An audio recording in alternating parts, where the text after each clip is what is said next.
पिछले क्लास में हम लोग प्रत्यावर्ती धारा के बारे में पढ़ रहे थे, जिसमें हम लोग अगर विद्युत वाहक बल का मान का अगर फॉर्मूला याद हम लोगों को होगा था, E बराबर E not sine omega T आया था। दूसरा अगर बात करेंगे I का मान, तो I बराबर I not sine omega T आया था। ठीक है, अगर यहाँ बात करेंगे तो इसको हम तत्कालिक बोल रहे थे, तत्कालिक विद्युत वाहक बल। इसको बोल रहे तत्कालिक धारा का मान, और इसको बोलते थे हम लोग शिखर विद्युत वाहक बल का मान, और ये शिखर धारा का मान बोल रहे थे। ठीक, आज की क्लास में हम लोग क्या पढ़ने वाले हैं, तो औसत मान ज्ञात करने वाले हैं। तो औसत मान किसका, तो धारा का। हम लोग किसका ज्ञात करेंगे, धारा का, प्रत्यावर्ती धारा का औसत मान ज्ञात करेंगे, जिसको हम लोग औसत को माध्य मान भी कहते हैं, जिसको हम लोग औसत को माध्य मान भी कहते हैं। और वो कितना सर्कल के लिए, तो हाफ साइकिल के लिए, अर्ध चक्र के लिए निकालेंगे। कितना के लिए निकालेंगे, इसलिए पूरा चक्र के लिए वो शून्य हो जाता है, इसलिए हम लोग अर्ध चक्र के लिए निकालेंगे। ठीक है, तो सबसे पहले आज का जो हेडिंग होगा, हेडिंग के रूप में हम लोग लिखेंगे। हेडिंग के रूप में लिखेंगे तो हेडिंग के रूप में क्या होगा, तो प्रत्यावर्ती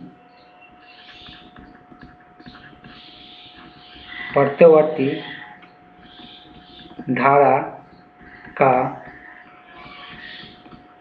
औसत, या इसको औसत को ही हम लोग क्या कहते हैं, माध्य कहते हैं, औसत या माध्य मान। तो प्रत्यावर्ती धारा का औसत या माध्य मान हम लोग बोल सकते हैं। इंग्लिश में अगर बात करेंगे तो लिख सकते हैं इसको हम लोग एवरेज, क्या बोलते हैं, तो एवरेज बोला जाए या मीन बोला जाए। माध्य को हम लोग क्या कहते हैं, mean value of AC current. प्रत्यावर्ती धारा को हम लोग क्या कहते हैं, एसी करंट। एवरेज या mean value of AC current, यहाँ से ए कैपिटल भी लिख सकते हैं। ठीक, तो ये हम लोग का हेडिंग हो गया। बेसिकली हम लोग ये किसके लिए, तो हम लोग ये किसके लिए हम लोग निकालेंगे, तो अर्ध चक्र के लिए। किसके लिए, अर्ध चक्र के लिए। तो किसके लिए, तो अर्ध चक्र के लिए। तो हम यहाँ पर लिख भी देते हैं, ये किसके लिए निकालेंगे हम लोग, तो अर्ध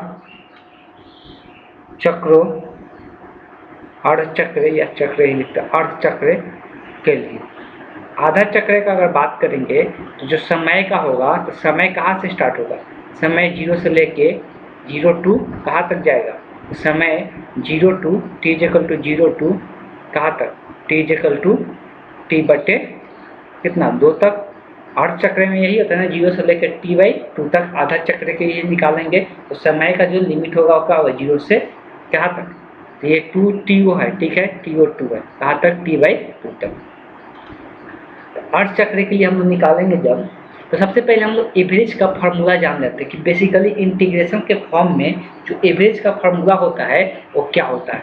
तो बेसिकली जो एवरेज का, मान लो कि कोई भी अगर फलन है, यहाँ पर ये फार्मूला का हिस्सा लिख रहे हैं, इसको अलग से आप लोग लिख सकते हैं, ये फार्मूला का हिस्सा है। ठीक है, ये हम फार्मूला लिख भी देते हैं कि हम फार्मूला लिखने जा रहे हैं। ठीक, फार्मूला किसका, मान लो कि f ऑफ x है, इस फलन का आपको क्या निकालना है, एवरेज निकालना है। ए भी इसे दिखा देते हैं। ठीक है, इस फलन का क्या निकालना है, हमको एवरेज मान निकालना है। इसके लिए फार्मूला दिया जाता है 1/, इसके लिए फार्मूला जो दिया जाता है, इस बात को ध्यान में रखिएगा कि इसके लिए जो फार्मूला दिया जाता है वो क्या दिया जाता है। ठीक, गलती नहीं होना चाहिए।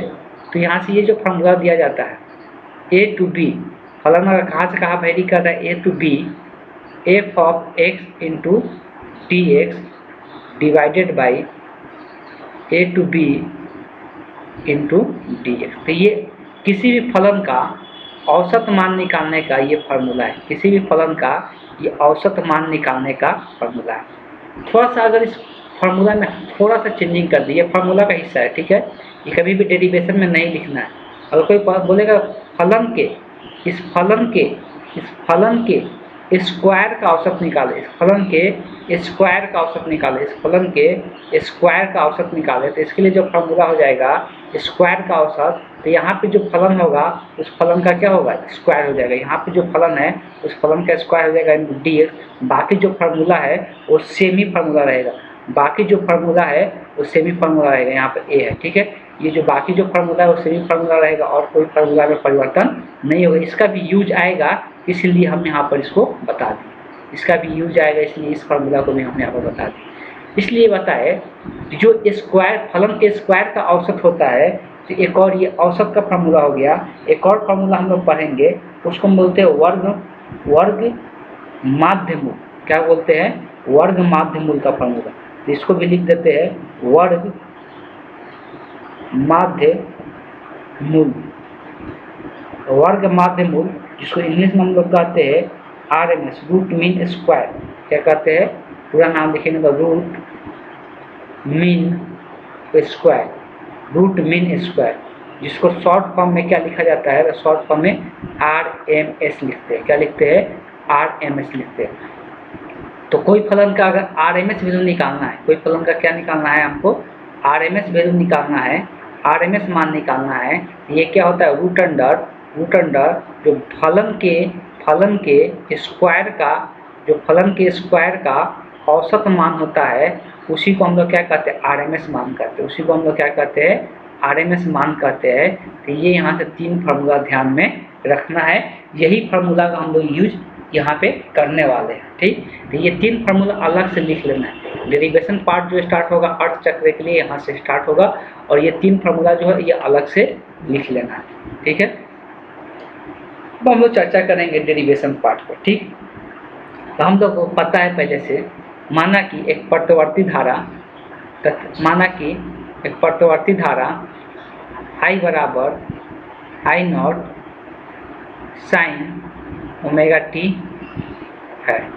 बस इतना लिख लेना है। माना कि एक प्रत्यावर्ती धारा I बराबर I not sine omega T है। अब इसका हमको क्या निकालना? I का एवरेज मान निकालना है। और ये जो एवरेज मान निकालना है, तो अभी फार्मूला हम लिखे थे कि फलन का एवरेज मान। तो फलन का एवरेज मान के लिए फार्मूला भी लिखे थे। चलिए कलर चेंज कर देते हैं।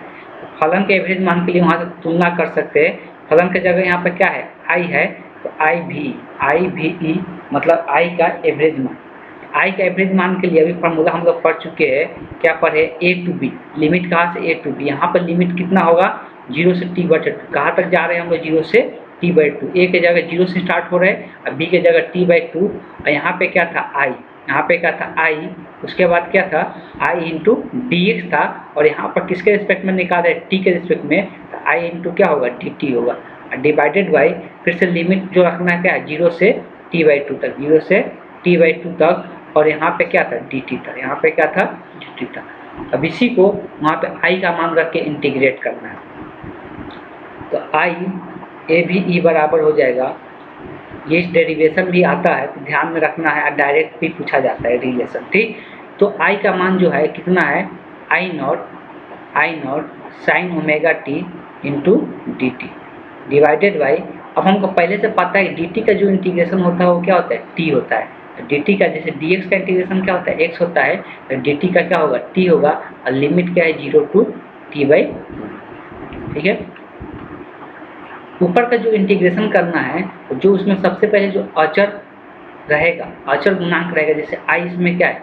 अचर गुणांक है, उसको बाहर कर लो। Limit 0 to t/2। अब बचेगा क्या? साइन ओमेगा टी इंटू, यहाँ पर डी टी है, sorry, omega T into D T divided by. अब अगर लिमिट रखते हैं तो नीचे वाला में लिमिट रखेंगे, सबसे पहले अपर लिमिट रखते हैं। टी की जगह अपर लिमिट क्या है? T/2। फिर माइनस साइन लेके लोअर लिमिट रखते हैं, टी की जगह 0 रखेंगे, तो यही आएगा T/2 माइनस 0 हो जाएगा। अब ऊपर वाला का इंटीग्रेशन कैसे करेंगे? तो उसके लिए एक फार्मूला होता है, ध्यान दीजिएगा। इंटीग्रेशन का क्या होता है? तो साइन, अगर साइन AX है इंटू DX है, साइन AX है। देखो डिफ्रेंशिएशन में क्या बोलते हैं? पहले साइन का इंटीग्रेशन क्या होता था? माइनस। साइन का इंटीग्रेशन क्या होता है? माइनस कॉस होता है। साइन का कॉस होता है। एंगल कितना है? AX है। और जो x का गुणांक होता है उससे इसमें क्या हो जाता है? भाग हो जाता है। अगर डिफ्रेंशिएशन करते हैं तो उसमें गुना हो जाता है, और इसमें क्या हो जाता है? भाग हो जाता है, प्लस में c आता है कांस्टेंट। लेकिन जब लिमिट रहता है तो कांस्टेंट c नहीं आता है। इसको हम लोग पहले से चर्चा कर चुके हैं। ठीक है, यही फार्मूला हम अगर यूज करेंगे, इस फार्मूला से जो ऊपर वाला का इंटीग्रेशन होगा वो क्या आ जाएगा? तो उसको देखते हैं। यहाँ से I का मतलब हो गया एवरेज। ठीक, I नॉट, नीचे में यहाँ पर क्या आएगा? तो T/2 बचेगा, तो I नॉट बटे T/2 लिख लेते हैं। इंटू, अब साइन का यहाँ पर इंटीग्रेशन क्या होगा? Minus cos omega T. यहाँ पर देख सकते हैं टी का गुणांक क्या है, ओमेगा। ओमेगा से क्या हो जाएगा, भाग हो जाएगा, ओमेगा से क्या हो जाएगा, भाग। और अब लिमिट रखना है, तो लिमिट किस प्रकार से रखना है, 0 से t/2 रखना है, 0 से t/2 रखना है। ठीक, प्रीवियस क्लास का सारी चीज़ें याद होना चाहिए, तब फिर से कंफ्यूजन शुरू होगा और समझ में फिर नहीं आएगा। ठीक, तो आई ए वी ई। अब यहाँ पे लिमिट रखने के पहले या लिमिट बाद में भी रख सकते हैं, ये ओमेगा को बाहर भी कर सकती है, ये 2 को पहले ऊपर लेके चल जाए, तो 2 को ऊपर लेके 2i0 बटे क्या होगा, कैपिटल टी हो जाएगा। अगर लिमिट रखते हैं तो सबसे पहले हम लोग क्या करते हैं, अपर लिमिट रखते थे, minus cos omega into T के जगह t/2, बटे में क्या है, ओमेगा। यहाँ पर माइनस माइनस क्या हो जाएगा, प्लस हो जाएगा, क्या लिखेगा, कॉस ओमेगा। अब यहाँ पर क्या है, टी के जगह 0, तो कॉस ओमेगा 0 बटे नीचे में क्या है, ओमेगा। तो यही आएगा। अब इसको हम लोग सिंप्लीफाई करेंगे, तो देखो सिंप्लीफाई जब करेंगे, ए भी ई बराबर 2i0/t। अगर यहाँ पे बात करेंगे तो माइनस कॉस, क्या करते, ओमेगा को टी के रूप में लिख देते हैं, याद होगा। तो ओमेगा को टी के रूप में कैसे लिख सकते थे, यहाँ पर साइड में लिख देते हैं, याद दिला देते हैं कि ओमेगा जो होता है उसको क्या लिख सकते हैं, 2π/T लिख सकते हैं। ठीक है, तो इस ओमेगा के जगह खाली चेंज कर रहे हैं, और इस ओमेगा के जगह हम क्या लिख रहे हैं, 2π/T। अब पहले से इसमें क्या है, t/2 है। ठीक है, बट्टे में क्या है, ओमेगा। यहाँ पे बात करेंगे तो ओमेगा में 0 से गुना होगा, 0 हो जाएगा, और cos 0 का मान 1 होता है, तो यहाँ पर क्या निकल के आएगा, 1/ओमेगा निकल के आएगा। ठीक, अब अगर यहाँ पर मिस्टेक हो रहा है, 2π/T होता है। ठीक, तो यहाँ से t से t ये कट जाएगा, ये 2 से 2 कट जाएगा, तो क्या बचेगा, cos π बचेगा। अगर याद होगा तो cos π का जो मान होता है वो कितना होता है, तो cos π का जो मान होता है वो कितना होता है, तो cos π का मान -1 होता था, -1/ओमेगा प्लस 1/ओमेगा। तो अगर माइनस माइनस यहाँ पर प्लस हो जाता है, तो 1/ओमेगा प्लस 1/ओमेगा थोड़ा डायरेक्ट लिख देते हैं, तो 1/ओमेगा प्लस 1/ओमेगा कितना निकल के आ जाएगा, 2/ओमेगा। यहाँ ओमेगा और टी है, तो किसी एक को चेंज कर दो, किसी एक को चेंज कर देते हैं। चलिए यहाँ पर इस ओमेगा को ही चेंज कर देते हैं, I0/T 2/ओमेगा को टी के रूप में चेंज करेंगे, तो क्या फॉर्मूला, 2/T होता है। तो ये जो नीचे में टी आएगा, ये कहाँ पे चला जाएगा, ऊपर में, तो ये टी से टी क्या हो जाएगा, कट जाएगा, ये 2 से 2 कट जाएगा। तो अगर बात करेंगे यहाँ पे, तो आई एवरेज का जो मान आया, IABE का जो मान आया, कितना आ गया, 2/π/I0 के बराबर आ गया, 2/π। ये भी रिलेशन ध्यान में रखना है, और इसका डेरिवेशन भी आता है। तो जो आई एवरेज और शिखर मान में संबंध कोई पूछेगा, औसत मान, धारा का औसत मान और शिखर मान में संबंध कोई पूछेगा, तो 2/π/I0 के बराबर होता है। अगर यही I0 का मान 2/π, पाई का मान कितना होता है, तो पाई का जो मान होता है, वीडियो थोड़ा सा रुका होगा तो ध्यान दीजिएगा लोग, जो यहाँ पे आई एवरेज का मान जो होता है 2/π होता है, पाई का मान 3.14 रखते हैं, तो यही आई एवरेज का एक और मान यहाँ से निकल के आएगा डेसिमल में। डेसिमल में लगभग ये कितना आता है, 0.637, कितना आता है, 0.637 I0 के बराबर होता है। तो ये दोनों संबंध ध्यान में रखना है, दोनों संबंध में से कोई भी दिया जा सकता है, 2/π वाला भी याद रखना है और डेसिमल में भी ध्यान में रखना है। तो इसको हम लोग बोलते हैं औसत धारा का मान, इसको हम लोग क्या कहते हैं, औसत धारा का मान, और इसको क्या कहते हैं, शिखर धारा का मान। इसका मतलब ये किसके बीच का संबंध को दर्शा रहा है, तो औसत धारा और शिखर धारा में ये क्या है, संबंध है। तो तीर का निशान देखिए यहाँ पर, ये भी इंडिकेट कर सकते हैं ये क्या बता रहा है, तो औसत धारा तथा शिखर धारा में संबंध, तो ये दोनों में क्या संबंध को दर्शा रहा है, औसत धारा और शिखर धारा के संबंध को दर्शा रहा है। सेम इसी प्रकार से हम लोग यहाँ पर लिख भी सकते हैं, इसी प्रकार से, यही तरीका से हम लोग ये भी निकाल सकते हैं, इसी प्रकार से अगर ई एवरेज मतलब जो विद्युत वाहक बल होता है, या इसको हम लोग विभवांतर भी बोलते हैं, तो ये जो विद्युत वाहक बल होता है, ये जो विभवांतर होता है, इसका भी औसत सेम ही आता है, 2/पाई इंटू क्या होगा, E0 के बराबर होगा।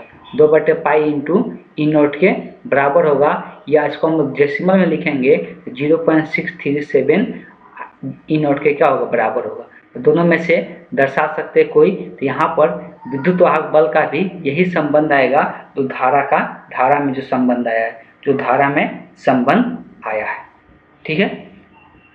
अगर इसके बाद के बारे में बात करेंगे तो अब हम लोग क्या निकालेंगे, तो अभी हम थोड़ा देर पहले ही बताए थे वर्ग माध्य मूल धारा का मान निकालेंगे। अभी हम लोग क्या निकाले, औसत का मान निकाले। अब हम लोग जो निकालेंगे वर्ग माध्य मूल धारा का मान ज्ञात करेंगे। तो वो कैसे ज्ञात करेंगे, सबसे पहले उसका हम हेडिंग डालते हैं। तो उसके लिए पहले हम क्या बताए कि उसका फॉर्मूला भी बता चुके हैं। पहले यहाँ पे हेडिंग लिखते हैं। तो हेडिंग हम लोग का क्या होगा, तो हेडिंग जो होगा प्रत्यवर्ती धारा का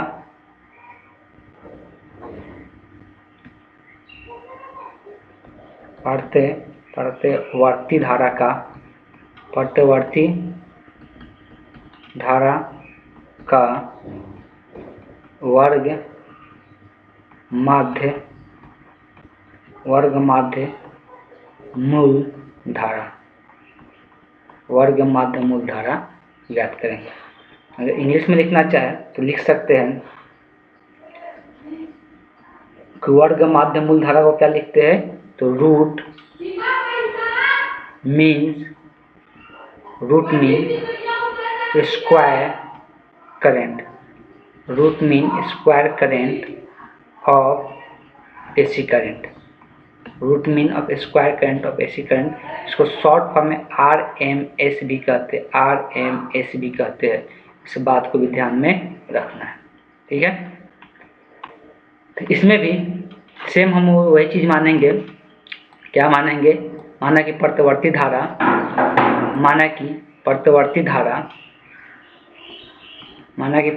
धारा I बराबर क्या है, I not sine omega into T है। अब देखो ये निकालने के लिए, RMS वैल्यू निकालने के लिए अभी थोड़ा देर पहले बताए कि क्या निकालना होगा, I के स्क्वायर का एवरेज ज्ञात करना होगा। यही बताए थे, I के स्क्वायर का क्या करना होगा, एवरेज ज्ञात करना होगा।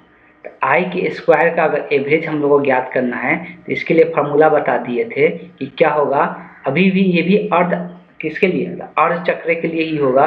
तो समय जो होगा t से 0 से t/2 तक होगा। यहाँ पर क्या होगा, I स्क्वायर इंटू dt हो जाएगा, डिवाइडेड बाई में 0 से t/2 इंटू क्या हो जाएगा, dt हो जाएगा। ठीक। तो ये I स्क्वायर एवरेज का मान देगा। ये निकल जाने के बाद हम लोग IRMS का मान ज्ञात करेंगे। चलिए अब यहाँ पे जो मान है रखते हैं। तो अगर यहाँ पर बात करेंगे तो 0 to t/2, I का मान है I not sine omega T. उसका क्या करना है, स्क्वायर करना है, तो स्क्वायर इंटू dt।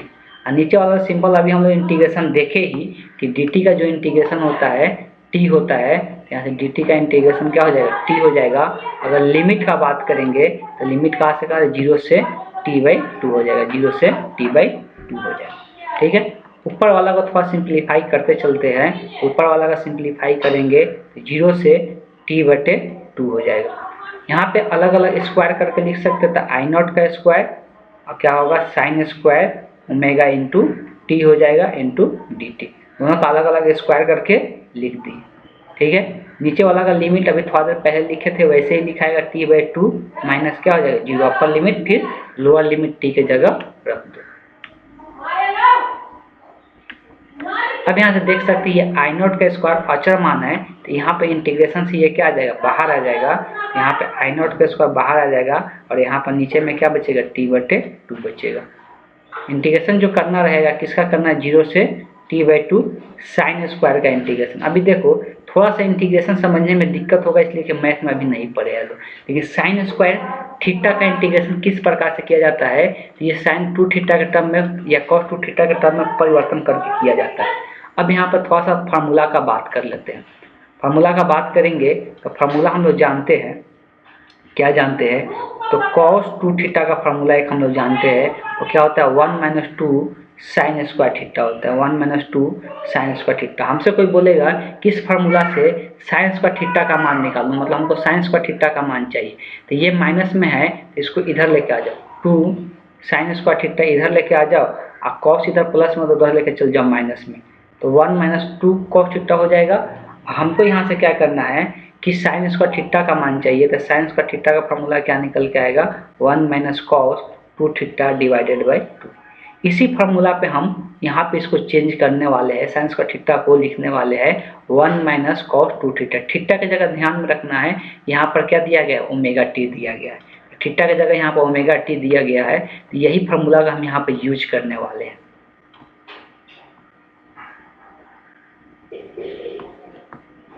ठीक है, तो अगर पहले तो यहाँ पर लिख लेते हैं आई नॉट के स्क्वायर आया हुआ है और नीचे में 2 है तो ये ऊपर में चला जाएगा, बट्टे में कैपिटल टी हो जाएगा।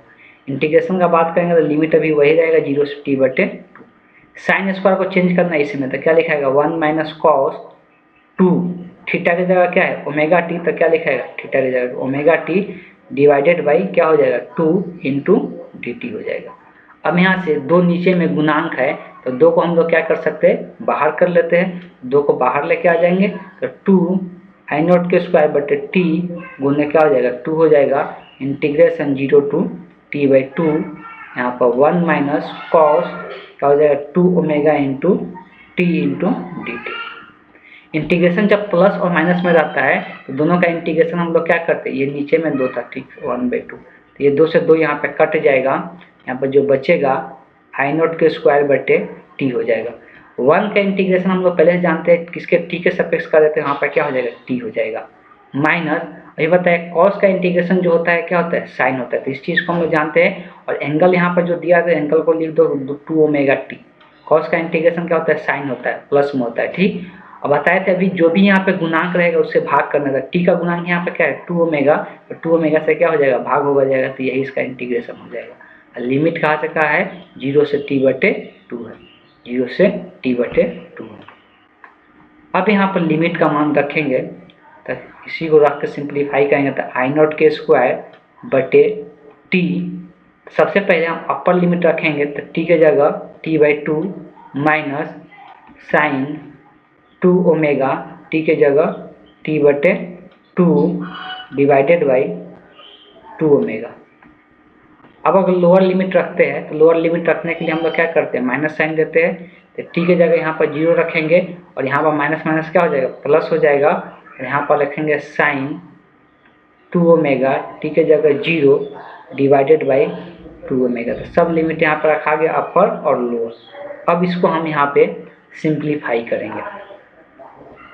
सबसे पहले यहाँ पे जो है आई नॉट स्क्वायर बटे टी, यहाँ पे जो है टी बटे 2 माइनस साइन ओमेगा, पहले तो ये 2 से 2 काट दो, यहाँ पे जो साइन है साइन लिख ली, ओमेगा का मान टी के रूप में लिख लो, ओमेगा का मान टी के रूप में 2 बाई बटे क्या होता है टी होता है, और यहाँ पर क्या है टी है और डिवाइडेड बाई में 2 ओमेगा, तो 0 है खत्म हो जाएगा, ये भी 0 आ जाएगा, साइन 0 0 हो जाता है तो ये पूरा टर्म ही हट जाएगा, तो सब कोई लेना देना नहीं रहेगा, इसलिए कि ये भी 0 और साइन यहाँ पर 0 बचेगा, साइन 0 0 होता है तो 0 में कुछ भी से भाग करो 0 हो जाएगा, तो ये पूरा यहाँ पे 0 हो जाएगा।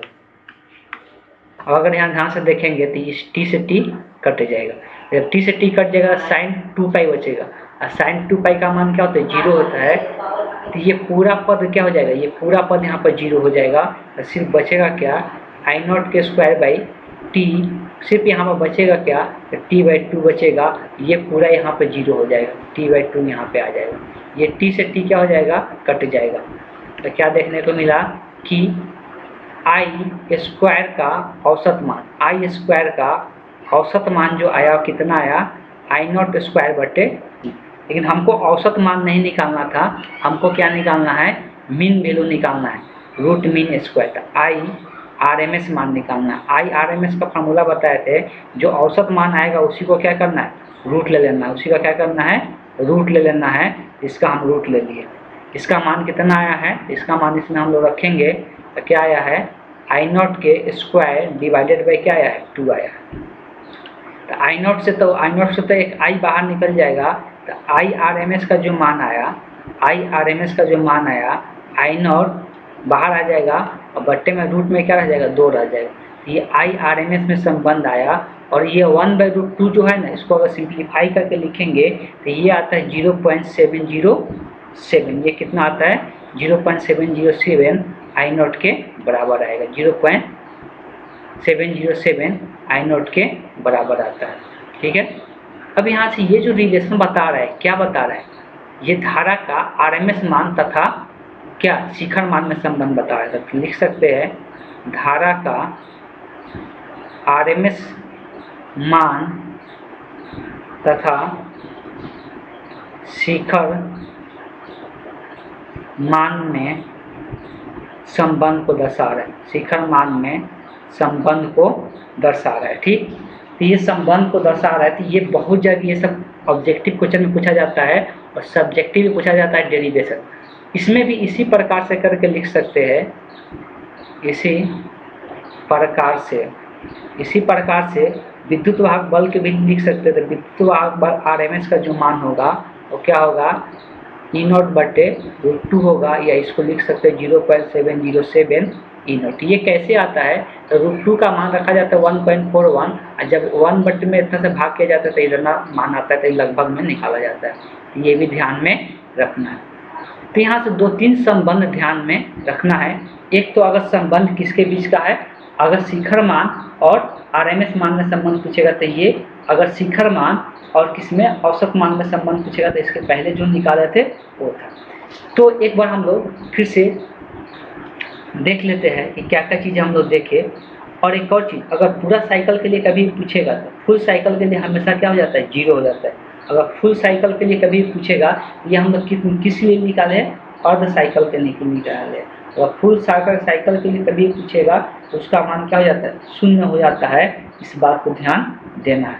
तो फुल साइकिल के लिए हम लोग ये नहीं निकाले हैं, ये अर्ध साइकिल के लिए निकाले हैं। तो भाषा में अगर लिखना चाहते हैं, तो भाषा में भी लिख सकते हैं जो वर्ग मध्य मूल धारा का मान होता है। धारा बोले या विद्युत वाहक बल बोले, दोनों का रिलेशन एक ही प्रकार का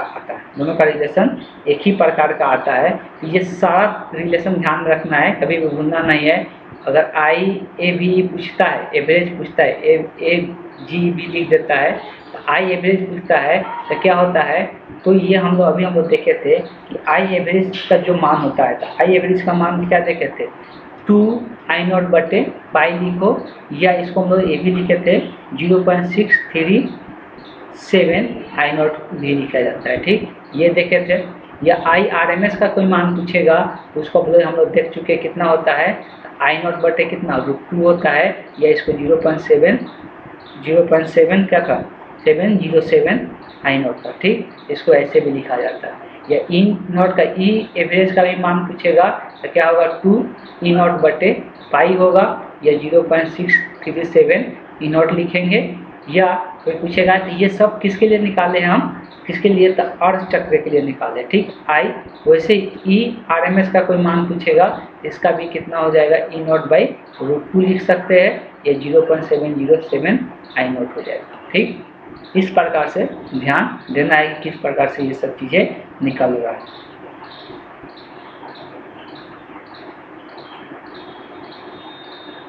अब आगे का जो टॉपिक है बहुत ज़्यादा इम्पोर्टेंट टॉपिक है। बहुत सारे ऐसे क्वेश्चन मिलेंगे जिससे हम लोग देखने को मिलेगा, उससे रिलेटेड क्वेश्चन। ठीक, तो सब टॉपिक समझेंगे, अच्छे से समझने की कोशिश करेंगे और बहुत सारे ऑब्जेक्टिव क्वेश्चन देखने को मिलता है इस चैप्टर से। इस चैप्टर को अच्छे तरीक़े से हम लोग को पढ़ना है, ये भी इस बात को भी ध्यान देना है। ठीक है, आज की क्लास हम लोग क्या करते हैं, आज की क्लास हम लोग इतना ही पर एंड करते हैं। अगले क्लास में हम लोग पढ़ेंगे प्रत्यावर्ती धारा एवं वोल्टता या पुण्य सदिश या अदिश के रूप में कैसे उसको दर्शाया जाता है और उसको समझने की कोशिश करेंगे। LR सर्किट के लिए, LC सर्किट के लिए, सारे सर्किट के लिए वहाँ पे हम लोग डिस्कस करेंगे।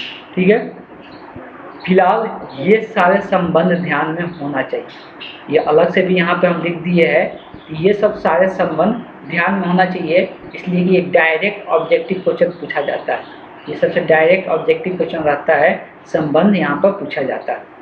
इसके लिए ये अब देखो ये जरूरी नहीं है, कभी कभी ये दोनों में भी संबंध पूछ सकता है।